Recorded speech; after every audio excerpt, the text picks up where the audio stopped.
Picture this. You're standing in your mother's kitchen on Christmas Eve, wearing an apron, flour on your hands, while 25 guests laugh in the living room. Your mother walks in, looks at the empty stove, and smirks. It's only 25 people. Why haven't you started cooking?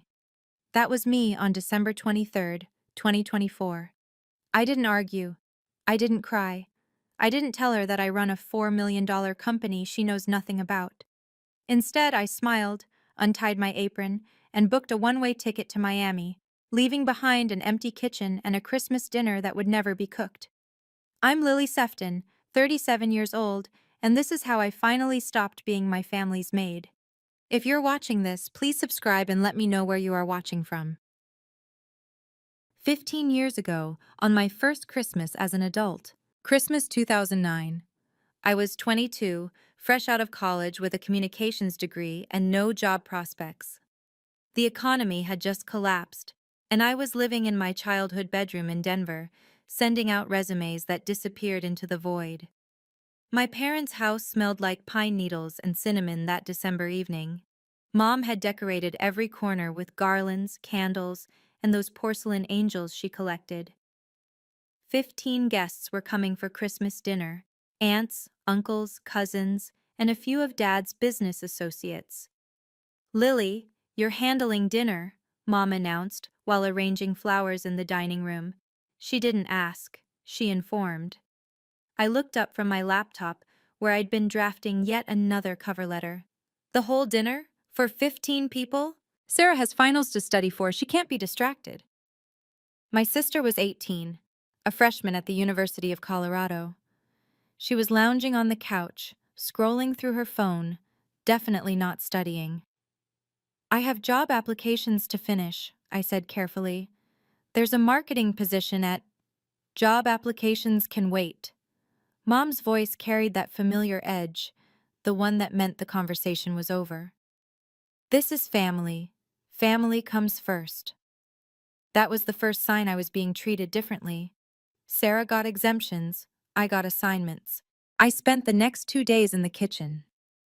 I roasted a 12-pound turkey, made mashed potatoes from scratch, prepared green bean casserole, cranberry sauce, dinner rolls, and 2 pies. I set the table, polished the silverware, and arranged the centerpiece. When guests arrived on Christmas Eve, I was still in the kitchen, wearing an apron stained with gravy. Dad stood in the living room with a glass of scotch, introducing Sarah to his business partner, Harold Thompson.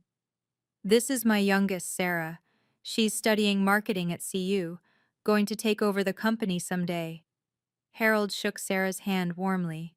"Following in your father's footsteps. That's wonderful." I walked past them carrying a platter of appetizers. Dad glanced at me, then turned back to Harold without a word. That was the second sign. Sarah was introduced as the future. I was invisible. "Who made these?" Harold's wife, a woman named Grace, picked up a stuffed mushroom. "These are incredible." "That's just Lily," Mom said, waving her hand dismissively. "She has time for cooking, no job yet." Grace gave me a sympathetic look, but I was already retreating to the kitchen. The pattern repeated every holiday after that. Thanksgiving, Christmas, Easter, my parents' anniversary dinners, birthdays. I was always in the kitchen or setting up or cleaning afterward. Sarah was always at the table, charming guests, being showcased. By 2012, I'd started my own event planning business. I called it Stellar Events. I was good at coordinating logistics, managing vendors, creating experiences. I'd learned those skills in my parents' kitchen, ironically enough. But when I mentioned it to Mom, she barely looked up from her magazine. "Event planning? Like birthday parties for children?" "Corporate events, actually. Product launches, galas, conferences." "That's nice, dear. Can you pick up dry cleaning on your way home?" She never asked about it again. Neither did Dad. Neither did Sarah. So I stopped talking about it. For 12 years, I built stellar events in silence. I landed my first major client in 2014, a tech startup that paid me $8,000 to organize their launch party. By 2018, I had 5 employees and an office in downtown Denver. By 2022, I was managing events for Fortune 500 companies. But when I visited my parents, I still wore jeans and a plain sweater. I drove my old Honda instead of my new Audi. I never mentioned the 23 employees on my payroll or the $4.2 million in revenue we generated in 2024. Why? Because they never asked. And I was tired of offering information that would be dismissed. Last Thanksgiving, November 2024, was particularly humiliating. I'd just closed a deal with a major hotel chain worth $600,000. I was exhausted, but satisfied, flying high on professional success. Then I walked into my parents' house and Mom handed me an apron. Turkey needs basting every 30 minutes. I made a schedule. 23 employees reported to me. I negotiated contracts with CEOs. I'd been profiled in 3 industry publications, and my mother handed me a basting schedule. I took the apron. I basted the turkey. I served dinner to 18 people while Sarah talked about her stressful job as marketing director at Dad's company, a position she'd been handed, not earned. "Sarah's doing incredible work," Dad said proudly. "Revenue is up 12% this year." I could have mentioned that my company's revenue was up 31%. But what was the point? They'd find a way to minimize it. They always did. After dinner, while I was elbow-deep in dishwater, I made a decision. This would be my last holiday as the family servant. I didn't know yet how I'd break the cycle. I just knew I couldn't do this anymore. 15 years of being overlooked was enough. I dried my hands, hung up the apron, and drove home to my apartment, the one my family had never visited because they'd never asked to see it. 2 weeks later, on December 22nd, my phone buzzed with a notification that would change everything. It was an email from Victoria Caldwell, CEO of Meridian Holdings, December 22nd, 2024, 9:47 a.m. I sat in my corner office at Stellar Events, watching snow drift past the floor-to-ceiling windows. The Denver skyline glittered in the winter sun, and my desk was covered with vendor contracts, seating charts, and a half-finished cup of coffee. Marcus Rivera, my CFO and closest friend, knocked on the glass door. He was 51, silver-haired, and had the calm demeanor of someone who'd seen every crisis and survived them all. He'd mentored me since 2015, when Stellar was just me and a laptop.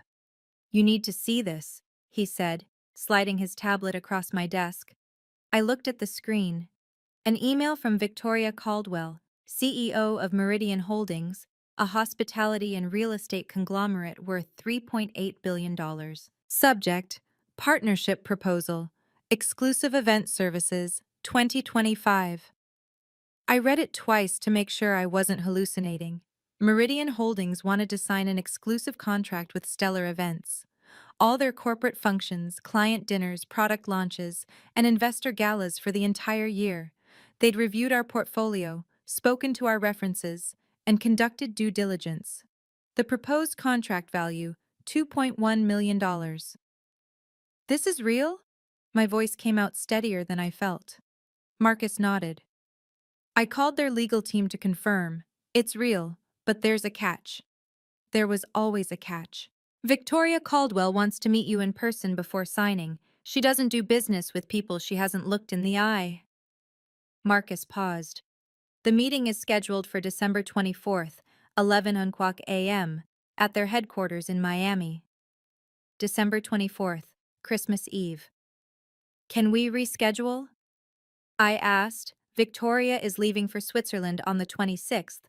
She won't be back until mid-January." Marcus leaned forward.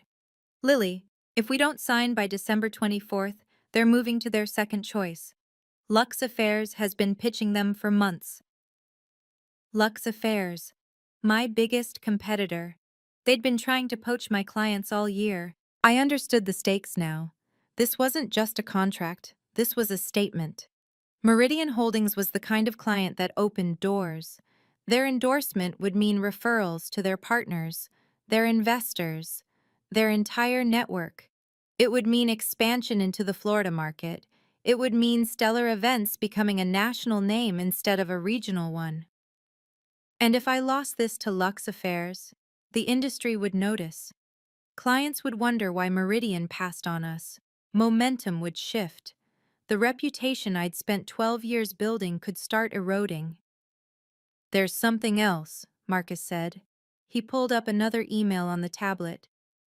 Victoria mentioned your Forbes feature. I scrolled down. There it was, a line that made my breath catch. I was impressed by your profile in Forbes's 30 Under 40 Event Entrepreneurs list. Your approach to sustainable event design aligns with Meridian's values. I look forward to meeting the woman behind stellar events. The Forbes article had come out in October. I'd been interviewed for 2 hours, photographed in my office, quoted extensively about innovation in the event industry. The piece called me a quiet force reshaping corporate gatherings. I'd never shown it to my family. What would be the point? Mom would find something to criticize. Dad would compare my revenue to his. Sarah would roll her eyes. But Victoria Caldwell had read it. Victoria Caldwell was impressed. Book my flight, I said. Marcus was already typing. Done. You leave tomorrow night, December 23rd, 8:45 p.m. Arriving Miami 1:30 a.m. Hotel reservation at the Fontainebleau. Meeting at 11:00 a.m. sharp. I nodded, feeling the familiar mix of excitement and anxiety that came before every big deal. But this time, something else churned beneath the surface. My phone buzzed. A text from Mom. Call me. Important. I stared at those 3 words. In my experience, important from my mother meant one of 2 things. Someone was sick, or she needed something from me. Given that I hadn't heard about any illness, option 2 seemed likely. I should have ignored it. I should have focused on the biggest opportunity of my career. But 15 years of conditioning doesn't disappear overnight. The daughter in me, the one who still craved approval, who still hoped that this time would be different, that daughter picked up the phone. I pressed call. Mom answered on the first ring. Finally, she said. I've been trying to reach you all morning. It was 10:15 a.m. She'd sent one text. What's going on? I asked, keeping my voice neutral. Christmas plans have changed. Sarah's friends are joining us this year, 25 people total. 25 people. A number that would have excited me professionally, a number that terrified me personally. That's a lot, I said carefully. Which is why I need you here early tomorrow. Cooking, decorating, the works. Sarah's too busy with work. And there it was. I gripped my phone tighter. Through the glass wall of my office, I could see Marcus watching me with concern. Mom, I can't. I have a business trip. A business trip? On Christmas? It's important. I'm flying to Miami tomorrow night. She laughed. Actually laughed. Miami? For what? Some little party you're organizing? Some little party. $2.1 million. The biggest contract of my career. It's a significant client meeting. Lily, please. We both know your freelance work can wait. This is family. There it was again. Family. The word she weaponized whenever she wanted something. I can't cancel this trip. Can't or won't? My jaw tightened. Both. Silence on the line. I heard her sharp intake of breath, the precursor to the guilt trip I knew was coming. Do you know how hard I've worked to make this Christmas special? Sarah has been under so much pressure at work. She needs this celebration, and her friends are very important people, colleagues, potential clients for your father's business. This isn't just a dinner party. This is networking. Networking. For Sarah. For Dad's business. Never for me. Mom, I understand, but you're being selfish. Her voice turned cold. You always have been. Sarah gives and gives to this family, and you can't even cook one meal? I closed my eyes. 15 years of these conversations. 15 years of being told I was selfish for having boundaries, selfish for having a life, selfish for existing outside their narrow expectations. My answer is no. What did you just say? I said no. I won't be there tomorrow. I won't be cooking dinner for 25 people. I have a meeting that cannot be rescheduled. Mom's voice dropped to a hiss. What meeting could possibly be more important than your family? A contract worth over $2 million. The line went silent. For a moment, just a moment, I thought maybe she'd heard me. Maybe she'd finally understand. Then she laughed again. Dismissive. Cruel. $2 million? Lily, honestly, where do you come up with these fantasies? You plan little corporate parties. You're not some big business mogul. Something cracked inside me. Not broke. Cracked. A fissure that had been forming for 15 years finally split open. You don't know anything about what I do. I know enough. I know you're 37, unmarried, with no real career. I know you've wasted years on this hobby while your sister built an actual future. And I know that when family needs you, you're never there. Each word landed like a slap, calculated, precise, designed to wound. Marcus stood up from his desk, watching me through the glass. He'd heard enough of these calls over the years to recognize the pattern. I'm going to Miami, I said quietly. You can figure out the dinner without me. If you walk out on this family, don't bother coming back. I should have felt devastated. Instead, I felt something unexpected. Relief. Goodbye, Mom. I hung up. For a long moment, I just sat there, phone in hand, staring at the Denver skyline. My heart was racing, but my mind was strangely calm. Marcus appeared in my doorway. You okay? She wanted me to cancel Miami, to cook dinner for 25 people on Christmas Eve. He shook his head slowly. And when you said no? She told me not to bother coming back. Marcus walked over and sat in the chair across from my desk. He'd been with me since the early days, when Stellar was a dream in a spreadsheet. He'd watched me build something real while my family dismissed it as a hobby. Lily, I've known you for 9 years. I've seen you negotiate million-dollar contracts. I've seen you manage crises that would break most people. You are one of the most capable executives I've ever worked with. He paused. But when it comes to your family, you become someone else, someone smaller. I looked away. He wasn't wrong. This is the moment, he said. You can keep shrinking yourself to fit into their expectations, or you can choose your own path, but you can't do both.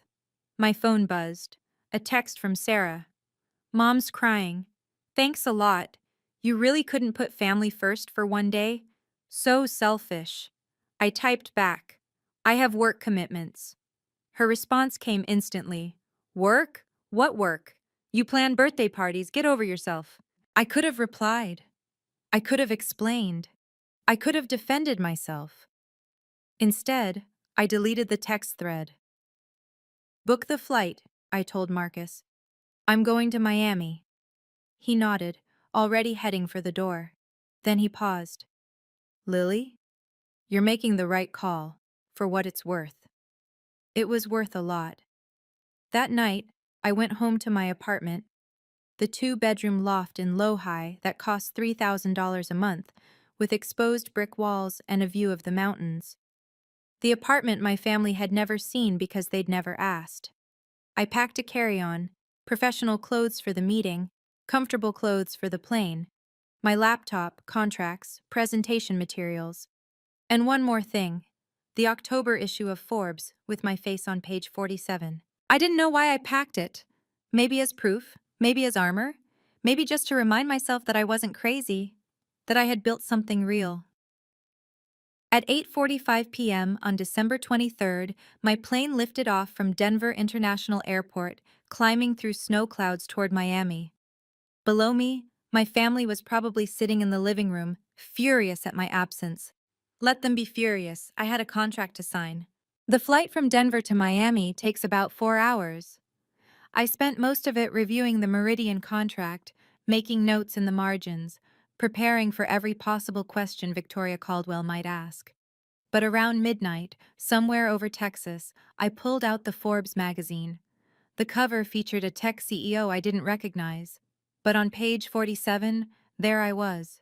A full-page photo of me standing in my office, arms crossed, the Denver skyline behind me. Lily Sefton, The quiet force behind stellar events. I read the opening paragraph for the 20th time. In an industry dominated by loud personalities and flashy self-promotion, Lily Sefton has built a $4 million event empire through meticulous attention to detail and an almost preternatural ability to anticipate client needs. I don't believe in showing off, Sefton says from her corner office in downtown Denver. I believe in showing up.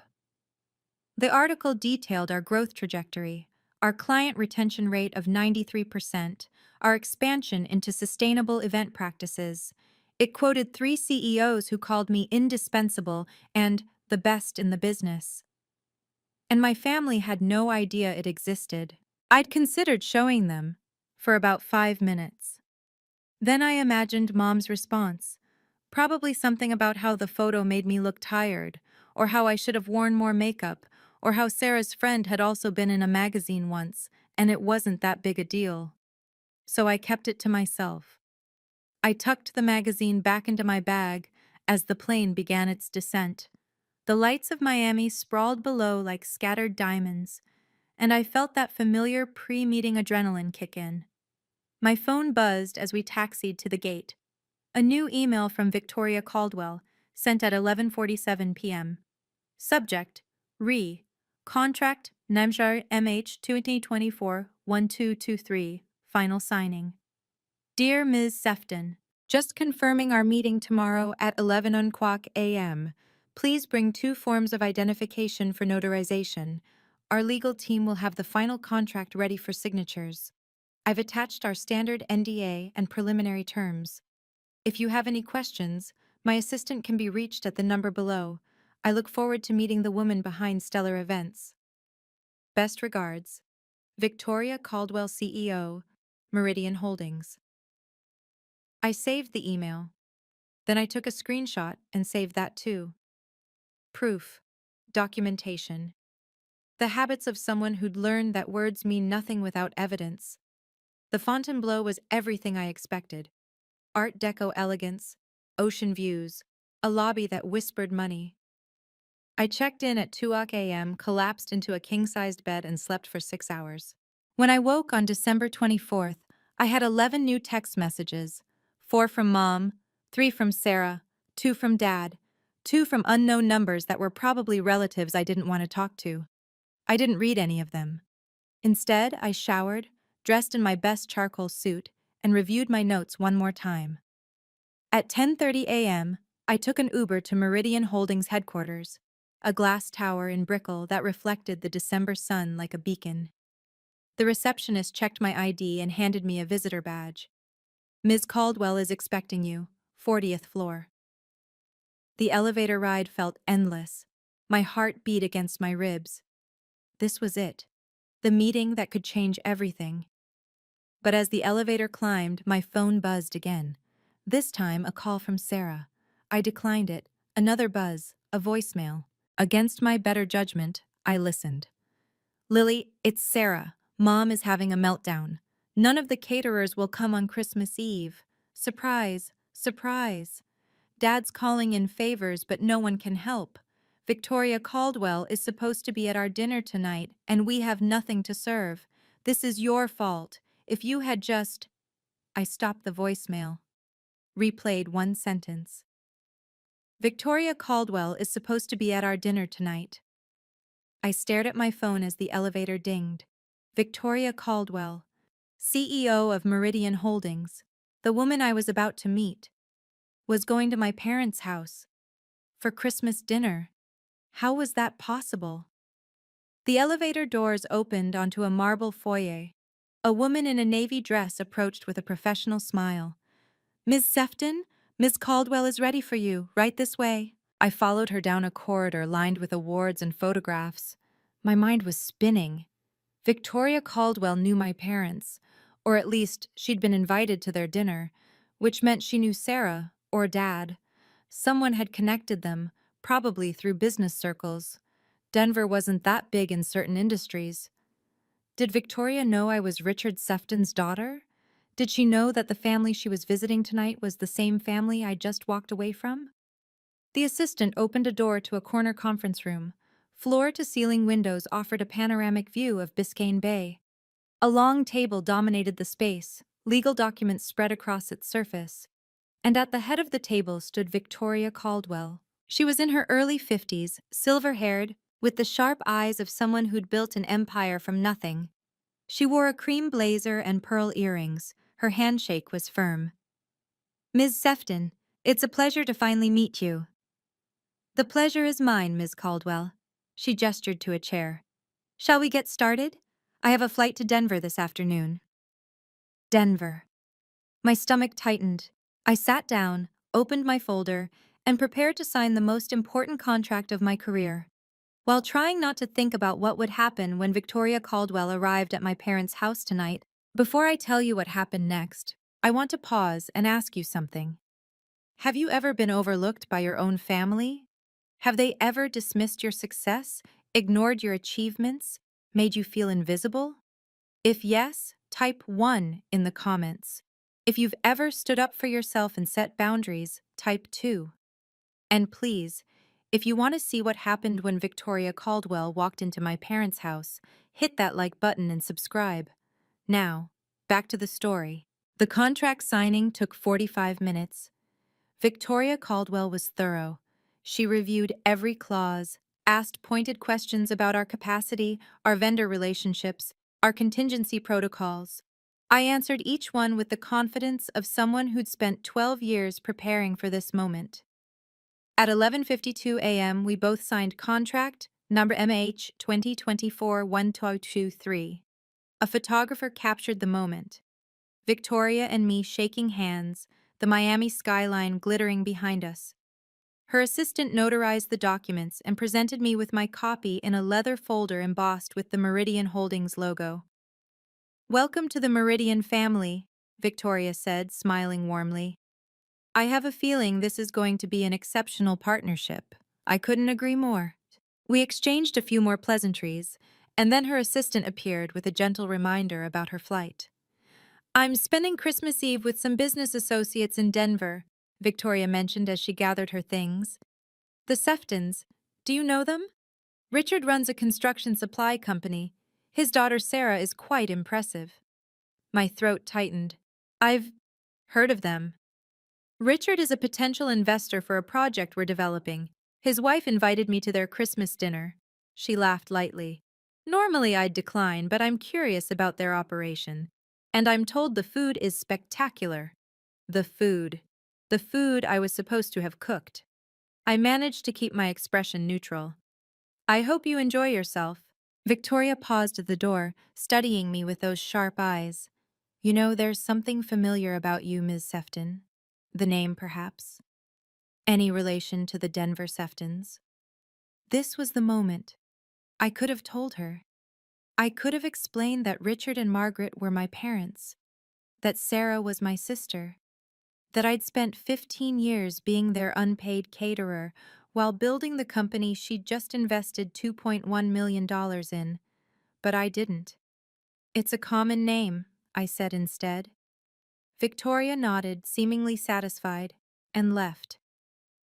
I sat in the empty conference room for a long time after she was gone, the signed contract heavy in my hands. She didn't know.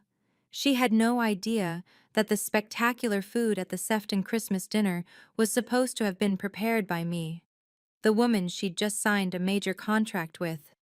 She didn't know that the family she was about to visit had spent years dismissing my work as a hobby, my career as a joke. And tonight, when she arrived at my parents' house and found no dinner prepared, no caterer hired, no magical spread appearing out of nowhere, what would happen then? A dark part of me wanted to see it, wanted to watch my mother scramble, my father make excuses, my sister's carefully constructed image crumble. But a larger part of me felt something unexpected: exhaustion. I was tired of the drama, tired of being pulled into their orbit, tired of defining my worth by their reactions. I had what I came for. The contract was signed. My company's future was secured. Whatever happened in Denver tonight was no longer my problem. I flew back that afternoon, landing in Denver at 6:47 p.m., exactly the time the Sefton Christmas dinner was supposed to begin. I took an Uber from the airport to my apartment, ordered Thai food, and turned off my phone. For the first time in 15 years, I spent Christmas Eve alone, and it was peaceful. I didn't know yet what was happening at my parents' house. I wouldn't find out until the next morning. But I can tell you now, because I pieced it together later from accounts by Grace Thompson and two other guests who were there. At 5:30 p.m., Margaret Sefton walked into her kitchen expecting to find the usual: trays of appetizers, a roasting turkey, pots simmering on every burner. Instead, she found nothing. Cold appliances, empty counters, no Lily. "Richard!" Her voice echoed through the house. "Richard!" My father appeared, adjusting his tie. "What's wrong? Where's the food? Where's Lily? I thought you said she was handling it." "She was. She was supposed to be here hours ago." Sarah descended the stairs, dressed in a red cocktail dress. "What's going on? Why are you yelling?" "Your sister abandoned us. There's no dinner." The next hour was chaos. Phone calls to every catering company in Denver, all booked or closed for the holiday. A desperate run to the grocery store, only to find the prepared food section picked clean. My father called in favors with 3 restaurants, all of whom politely declined. By 6 o'clock p.m., when guests began arriving, the Sefton dining table held this: 2 store-bought rotisserie chickens, 3 bags of pre-mixed salad, a cheese platter from Costco, and dinner rolls still in their plastic packaging. Grace Thompson, the woman who'd complimented my stuffed mushrooms 15 years ago, stood in the living room surveying the scene. "Margaret, is everything all right? You seem flustered." "Everything's fine." My mother's smile was brittle. "We had a little catering snafu, last-minute changes." 25 guests mingled awkwardly. The house was beautiful, decorated to perfection, but the food told a different story. This wasn't the elegant dinner party my mother had promised. This was a disaster barely concealed by Christmas lights. At 7:15 p.m., Victoria Caldwell arrived. She swept into the living room with the confidence of someone accustomed to commanding attention.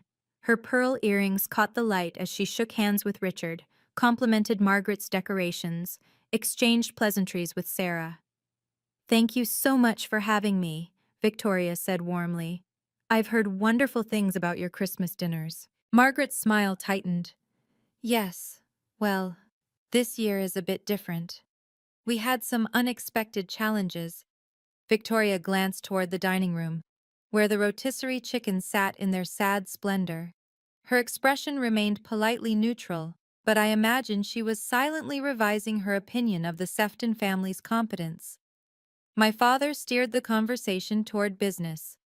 My mother poured wine liberally. My sister worked the room, trying to distract from the obvious. And then Grace Thompson said the words that would unravel everything. She was scrolling through her phone, LinkedIn probably, or maybe Instagram, when she stopped abruptly. "Oh my God," Grace said, loud enough for the group nearby to hear. "Richard, Margaret, come look at this." She held up her phone, showing a LinkedIn post that had been published just hours ago. A photo of Victoria Caldwell shaking hands with someone. A caption that read, "Thrilled to announce our partnership with @Stellar Events and the brilliant Lily Sefton. Looking forward to an incredible 2025. Hashtag Meridian Holdings, hashtag Event Planning, hashtag Forbes, under 40. Grace looked up at my parents, confusion evident on her face. "Wait, Lily Sefton? Isn't that your daughter?" The room went quiet. Not completely. There was still background chatter, Christmas music playing softly, the clink of glasses. But in the circle around Grace Thompson, silence fell like a curtain. My mother stared at the phone screen, her face draining of color. My father leaned in, squinting. "What is this? Some kind of mistake?" "That's Lily," Grace said, zooming in on the photo. "You're Lily, shaking hands with Victoria Caldwell, in what looks like a very fancy office." Victoria Caldwell herself stepped forward, peering at the post. Her expression shifted: recognition, then surprise, Then something I can only describe as delighted amusement. Lily Sefton, Victoria said slowly. Your daughter is Lily Sefton, the founder of Stellar Events? Margaret's mouth opened, closed, opened again. Yes, Lily is our daughter, but I don't understand. What is Stellar Events? Victoria laughed, a genuine warm sound that cut through the tension. Margaret, Stellar Events is one of the most successful event planning companies in the Rocky Mountain region. I just signed a $2.1 million contract with them this morning. $2.1 million. The number hung in the air like a grenade. Richard went pale. 2 million? That's more than our company's annual profit. Your daughter has built something remarkable, Victoria continued, seemingly unaware of the devastation she was causing. I read her profile in Forbes last October. Absolutely inspiring. Her approach to sustainable event design is years ahead of the industry. Forbes? Sarah's voice cracked. Lily was in Forbes? Grace was already searching on her phone. Oh yes, here it is. October issue. Lily Sefton, the quiet force behind stellar events. There's a whole article. She turned the screen so everyone could see. A photo of me in my corner office, arms crossed, looking directly at the camera. Professional, confident, successful. Everything my family had convinced themselves I wasn't. More guests drifted over, drawn by the commotion. Soon a crowd had formed, passing phones back and forth, reading excerpts aloud. It says she has 23 employees. Her company did over $4 million in revenue this year. This quote is incredible. I believe in showing up, not showing off. My mother stood frozen in the center of the chaos, her carefully constructed Christmas falling apart around her. Why didn't she tell us? Margaret whispered, more to herself than anyone. Perhaps, Victoria said gently, you didn't ask. The silence that followed was devastating. Grace Thompson, the same woman who'd been coming to Sefton Christmas dinners for 15 years, spoke next. You know, Margaret, I always wondered about Lily. She was always in the kitchen, always working, and you barely mentioned her. Whenever I asked about her, you changed the subject. Other guests nodded, murmuring agreement. She seemed so capable, Grace continued. Remember those stuffed mushrooms she made years ago? Best I ever tasted. I should have known she'd do something with that talent. Richard's business partner, Harold Thompson, stepped forward. Richard, I had no idea your daughter ran a $4 million company. Why on earth didn't you tell me? We could have done business together. My father had no answer. Oh. Sarah, meanwhile, had gone from pale to red. She clutched her wine glass like a lifeline, her perfect hostess facade crumbling. She never said anything, Sarah muttered. She never told us. She just let us think she was— Let you think what? Victoria asked, one eyebrow raised. That she was unsuccessful? Unimportant? That her work didn't matter? Sarah's mouth snapped shut. Victoria Caldwell surveyed the room with the calm assessment of a CEO who had just solved a puzzle. I met Lily this morning. She was professional, prepared, and one of the most impressive young executives I've encountered. We talked for nearly an hour before signing. She paused. She never mentioned she was related to you. Another blow. Margaret's hand trembled as she set down her wine glass. She didn't tell you? That we're her family? I asked if she was related to the Denver Seftons. She said it was a common name. The implication landed hard. Lily hadn't claimed them, hadn't wanted to be associated with them, had kept her family's connection hidden, not out of shame about herself, but perhaps out of something else entirely. Oh my God, Grace breathed, realization dawning. That's why she's not here tonight. That's why there's no dinner. She was in Miami, signing this contract. While you expected her to cook for 25 people, Harold added, his tone coolly critical. Richard's face had gone from pale to purple. Now wait just a minute, this is a family matter. Is it? Victoria asked. Because from where I'm standing, it looks like you've been treating a very successful businesswoman like household help. And when she finally had an opportunity that mattered, a contract with my company no less, you expected her to prioritize dinner rolls over her career. The silence was absolute. Somewhere in the background, Silent Night played on the sound system. Ironic. Victoria turned to my parents with a pleasant smile that didn't quite reach her eyes. I think I understand now why Lily didn't mention the connection. Please give her my regards when you speak to her. And do thank her for me. If she hadn't stepped away from this dinner, we might never have met today. She set down her untouched wineglass. Now, if you'll excuse me, I have a flight to Switzerland in the morning. Margaret Richard, thank you for the invitation. It was illuminating. She left without looking back. The front door clicked shut behind her, and the room erupted. Guests clustered in groups, whispering about Forbes articles and million-dollar contracts, and the daughter the Seftons never mentioned. My mother sank into a chair, her Christmas party in ruins. My father retreated to his study, slamming the door. Sarah fled upstairs, presumably to cry or rage or both. And in my apartment across town, I sat on my couch with pad thai and Netflix, blissfully unaware of the revolution happening in my parents' living room.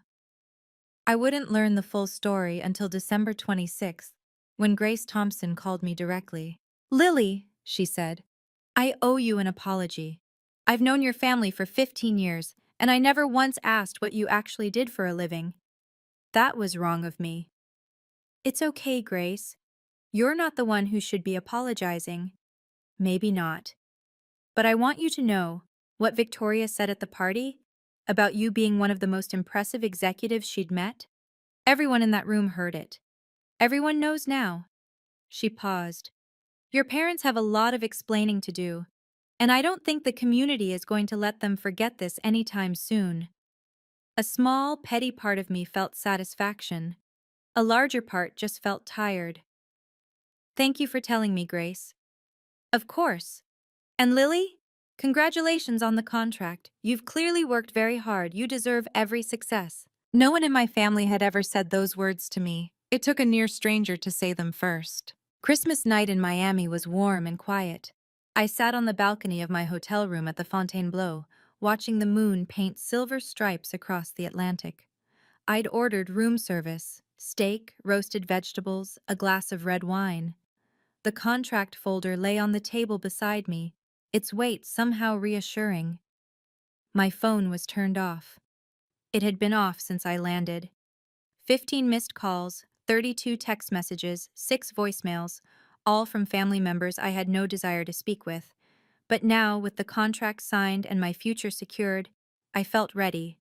Not ready to forgive, not ready to reconcile, just ready to be clear. I turned on my phone and watched the notifications flood in. "Mom, 6:47 p.m. Call me immediately." "Mom, 7:23 p.m. Lily, this is serious. Victoria Caldwell knows about you." "Mom, 8:15 p.m. How could you humiliate us like this in front of everyone?" "Mom, 9:02 p.m. Please call. We need to talk." "Sarah, 7:45 p.m. Are you kidding me right now?" "Sarah, 8:30 p.m. You let us look like idiots in front of 25 people." "Sarah, 10:17 p.m. Mom is having a breakdown. Are you happy?" "Dad, 9:45 p.m. Lily, we need to discuss what happened. This isn't how family should operate." I read each message without emotion. The manipulation was so obvious now. The guilt trips, the blame shifting, the complete absence of accountability. Not one message congratulated me on the contract.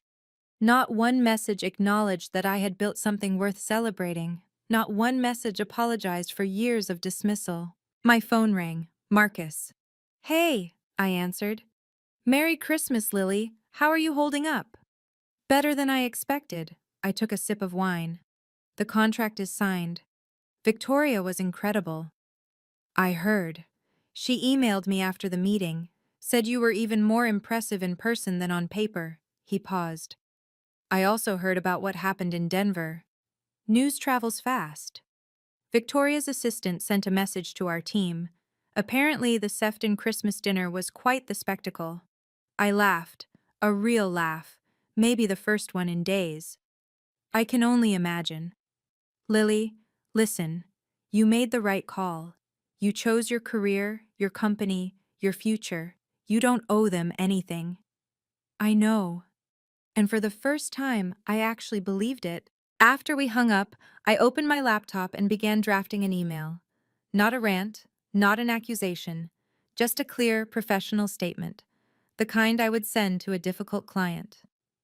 2. Richard Sefton, Margaret Sefton, Sarah Sefton. Subject: regarding Christmas and going forward. I typed slowly, choosing each word with care. I signed a contract with Meridian Holdings today for $2.1 million. This is why I was not at Christmas dinner.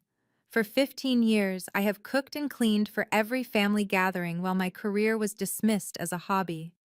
When I told Mom I had an important meeting, she laughed. When I set a boundary, I was called selfish. I am not selfish for prioritizing my work. I am not ungrateful for having standards. I am not a failure because my success doesn't fit your definition. I will not apologize for choosing myself. I am open to rebuilding our relationship, but only under certain conditions. I will no longer be treated as the family caterer. I will be respected as an equal member of this family. My career will be acknowledged, not dismissed. If these conditions are unacceptable, I understand. But I will not return to the way things were. I will reach out when I am ready to talk. Lily. I read it 3 times, revised one sentence, then hit send. For a long moment, I just sat there, watching the waves. No one replied that night. I didn't expect them to. They needed time to process, to realize that the daughter they'd overlooked had outgrown their expectations entirely. Marcus had been right. This was a turning point. But not just professionally, personally. I finished my wine as the moon rose higher over Miami Beach. Tomorrow, I would fly home. I would walk back into my office as the CEO who had just landed the biggest contract in Stellar Events history. I would build on this success, expand into new markets, hire more staff, and my family would have to decide, did they want a relationship with Lily Sefton, CEO and founder? Or did they only want the Lily who stayed small, stayed quiet, stayed in the kitchen? I already knew the answer I needed. The question was whether they were capable of giving it. I want to pause here for a moment. If this story is resonating with you, if you've ever felt overlooked, undervalued, or taken for granted by the people who should love you most, please take a second to hit that subscribe button and turn on notifications. And tell me in the comments, do you think I should forgive my family? Or should I keep the boundaries I've set? Now let me tell you what happened next. The fallout began on December 26th and rippled outward like a stone dropped in still water. Victoria Caldwell's LinkedIn post had been shared 2,347 times by the time I checked that morning. The comments section was filled with congratulations, industry connections reaching out, potential clients expressing interest. 3 hours after Victoria posted, Entrepreneur magazine sent an email requesting an interview about the event industry's rising stars. My inbox filled with partnership inquiries, 6 in total, from companies I'd been trying to connect with for years. The Meridian contract didn't just secure our future, it announced us to the world. But in Denver, the ripples looked very different. Grace Thompson posted on Facebook that afternoon. She didn't name names, but everyone in their social circle knew exactly who she was talking about. This Christmas, I learned an important lesson. Never underestimate the people in your own family. Sometimes the most successful person in the room is the one nobody notices. The post got 287 likes and 43 comments.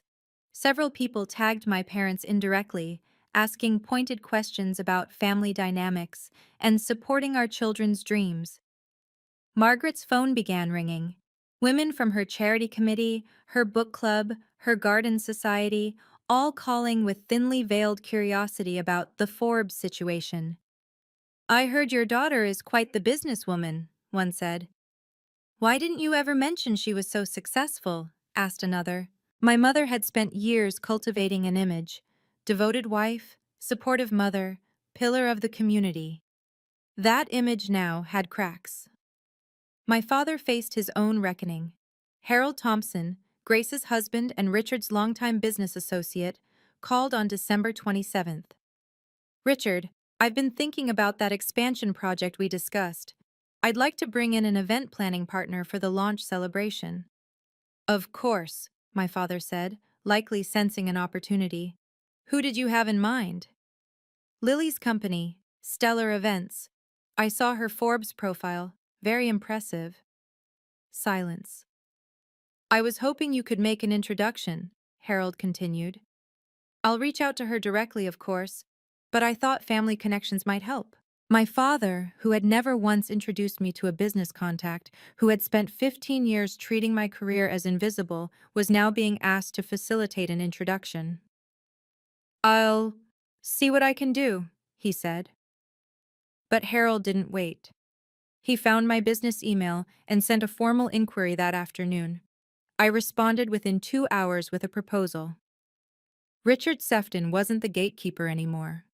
Sarah's situation was more complex and more satisfying, if I'm being honest. She had spent months cultivating a relationship with Meridian Holdings, hoping to position Dad's company as a supplier for their Denver developments. She'd attended networking events, sent strategic emails, positioned herself as the family's business ambassador. None of it mattered now. On December 28th, Sarah reached out to Victoria Caldwell's office requesting a follow-up meeting about potential partnership opportunities. Victoria's assistant responded with a polite but firm message. Ms. Caldwell's schedule is fully committed through Q1. For future inquiries, please direct your correspondence to our standard vendor application process. Translation: You're not a priority. Sarah had spent years riding the wave of parental favoritism, assuming that her position as the successful daughter was secure. Now, in the space of 72 hours, that identity had been shattered. I didn't feel joy at her pain, but I'd be lying if I said I felt sorry. As for me, the professional momentum was undeniable. By December 30th, I had confirmed 3 new client meetings for January, received 2 job offers from competing firms, both of which I declined, been contacted by a literary agent who thought my story of entrepreneurial perseverance could make a compelling memoir. Projected a 35% revenue increase for 2025 based on the Meridian contract alone. Marcus summarized it perfectly during our video call that morning. Lily, you've been working toward this moment for 12 years. Every late night, every difficult client, every sacrifice, it led here. You deserve this. I believed him. Finally. But the most surprising development came from an unexpected source. On December 29th, a letter arrived at my apartment. Not an email, an actual handwritten letter, sent via overnight delivery. The return address was my parents' house. The handwriting was my father's. I almost didn't open it. What could he possibly say that would matter? But curiosity won. Dear Lily, I've spent the last 4 days trying to understand how I missed what was right in front of me. You built a company, a real company, with employees and clients and revenue that exceeds my own. And I didn't know. Because I never asked. I told myself I was a good father. I told myself I supported both my daughters. But the truth is, I saw what I expected to see. I expected Sarah to succeed, so I looked for her successes. I expected you to struggle, so that's all I saw. I was wrong. Deeply, terribly wrong. I don't expect forgiveness. I haven't earned it. But I want you to know that I see you now. I see what you've accomplished. And I am proud, belatedly, inadequately, but genuinely proud of the woman you've become. If you're willing, I would like the chance to learn about Stellar Events, to understand your work, to know my daughter. Whatever you decide, I will respect it.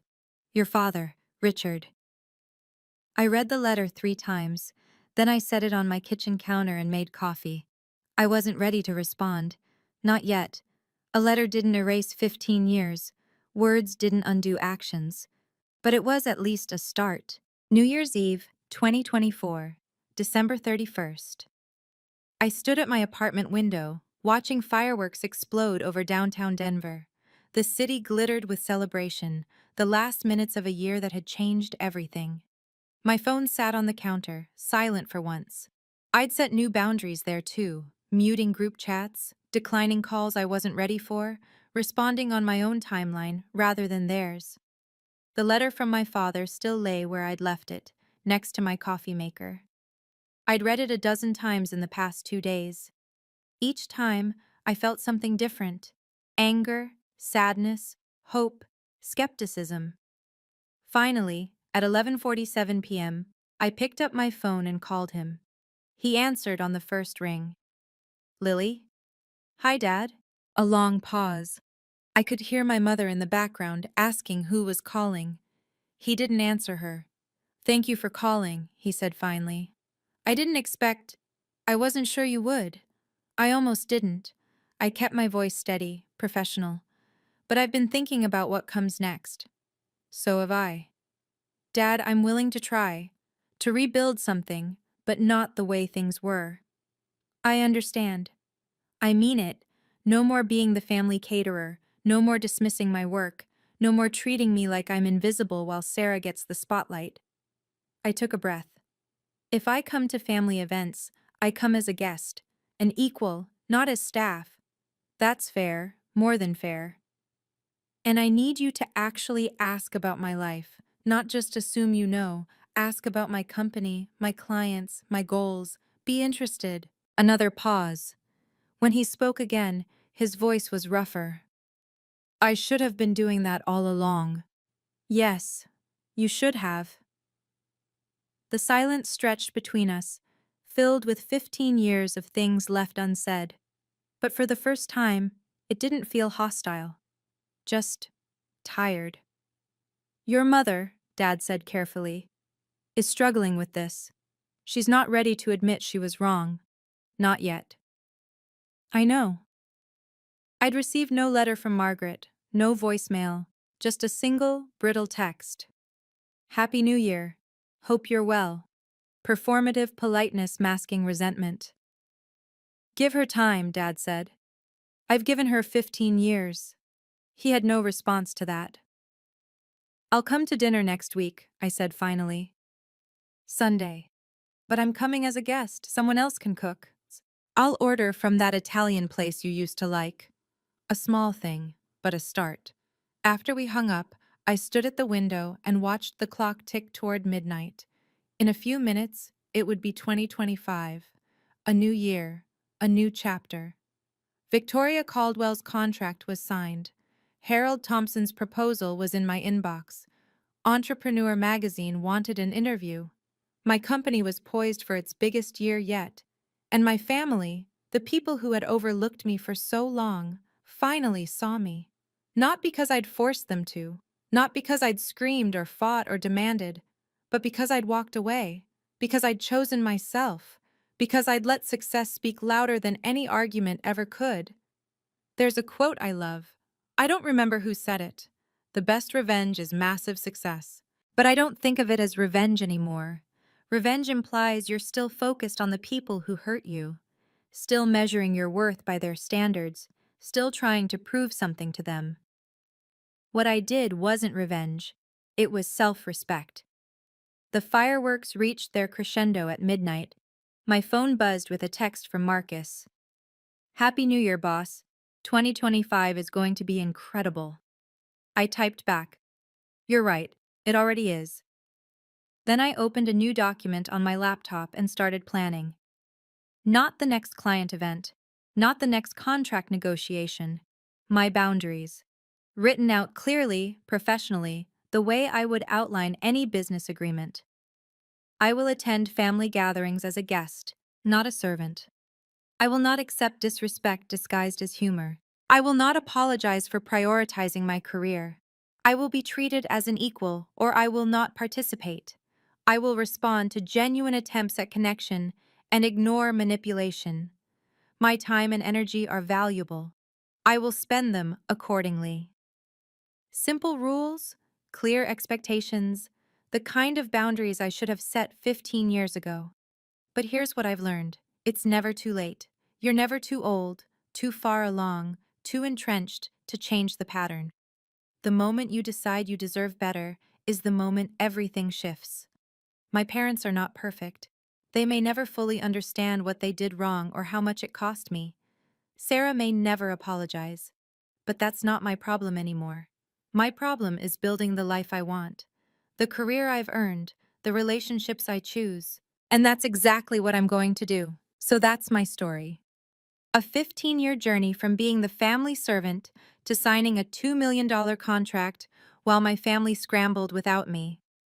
If you've ever felt overlooked, dismissed, or taken for granted, I want you to know that your success is waiting. It doesn't require their approval. It doesn't require their acknowledgement. It only requires you to bet on yourself. Thank you for watching. Thank you for staying with me through this story. If you've ever been overlooked by the people who should love you most, I want you to know you deserve respect. You deserve to be seen. Please subscribe to this channel and check the description for more stories about setting boundaries and finding your worth. And leave a comment telling me, have you ever had to choose yourself over family expectations? Until next time.